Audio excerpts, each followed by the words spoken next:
Okay, so we are going to start our chapter 3.2, second part of this chapter. In this 3.2, we are going to look some algebraic problems like the summation of algebraic. There will be algebraic series. Previously, we have done the arithmetic series. Now, or you can, or in the book it is called geometric series basically, or sometimes we call it algebraic series. So this is the geometric series. Why is it called geometric series? Because in algebraic series, we were talking about a common difference. The difference of the second term and the first term would be equal in all the cases. But in this series, in this geometric series, the ratio of the second term and the first term, or the next term with the first term with the previous term, would be equal. So what I really mean by that is, let's say in arithmetic series we used to subtract the first term from the second term. Okay, so what we used to get, 24 minus 12 is equal to 2. This is for the arithmetic series. And 48 minus 24 is equal to 24. So does it match? There's no common difference in between these two. So obviously, when looking at this, we can say that this is not an arithmetic series. So if it's not an arithmetic series, it would be a geometric series. Okay. So how we're going to figure out whether it's a geometric series or not? There is a common ratio. So how is it we're going to find it out? Like 24, this term by this term is equal to 2. Okay.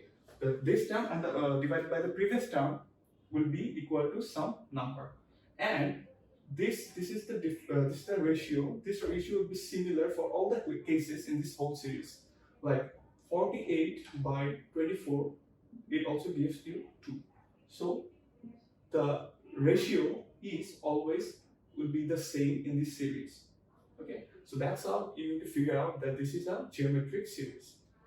Okay, so in case of geometric series, to find out the sum, we have few formulas, and to figure out nth term, that is a certain term you have to, if you're asked to find out, then this is the formula you're going to use to find that specific term. Okay, so there's two cases to find out the sum. If the ratio is greater than 1, then we will use this formula. If the ratio is less than 1, then we will use this formula. Okay, so let's get started with this problem. So as I've said, this is a geometric series, and let's try to figure out what would be the ratio at first. Okay, so the ratio would be 24 by 12 is equal to 2. Right? I've just shown you previously that the common ratio for all the cases in this series would be 2. So 2 is the ratio. Okay, or you can denote it as R. Okay, R is equal to 2. So what is A? We know that A is the first term of the series. So what is the first term of the series? It's 24. No, sorry, 12. So A would be equal to 12. Okay. So we know the common ratio. We know the value of A. So now we have to figure out, we have to see that whether this ratio is greater than 1 or less than 1. If it's greater than 1, then we have to use this formula to figure out the sum. So before that, we need to figure out what is the value of n. That means nth term of the series. Okay, so this is the nth term. This is where it ends. 768. This is where it ends, but we don't know which term is it. We know the value, but we don't know which term is it. So let's figure out the value of n at first. So this should be equal to 768. Okay. So now we know the certain values. We know the value of A. We know the value of R. We don't know n. Okay. 768. Okay. So 2 to the power n minus 1 is equal to 768. This should be equal to, divide 786 by 12, we should get 64. 64. Okay.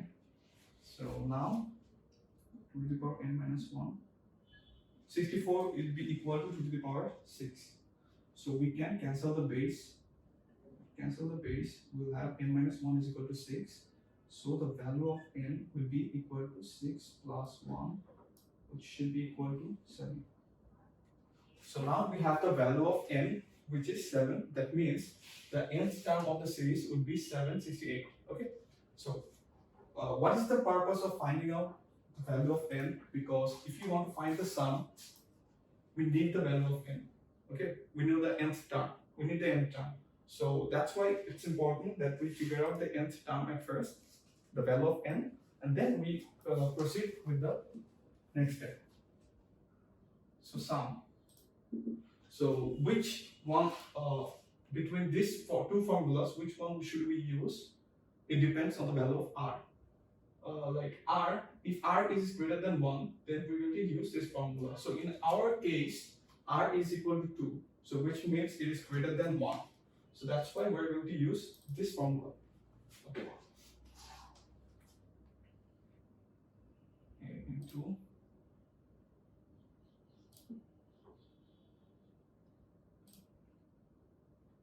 minus 1, r minus 1. Okay. So let's just put the values. A is equal to 12, r is equal to 2, n is equal to 7.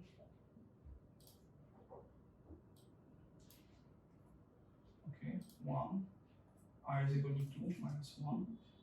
So it should be 2 minus 1, which will be equal to 1. So denominator 1 is equal to, writing it or not writing it is a similar thing. So we're going to work with this only. 12 into 2 to the power 7 is equal to 128. 128 minus 1.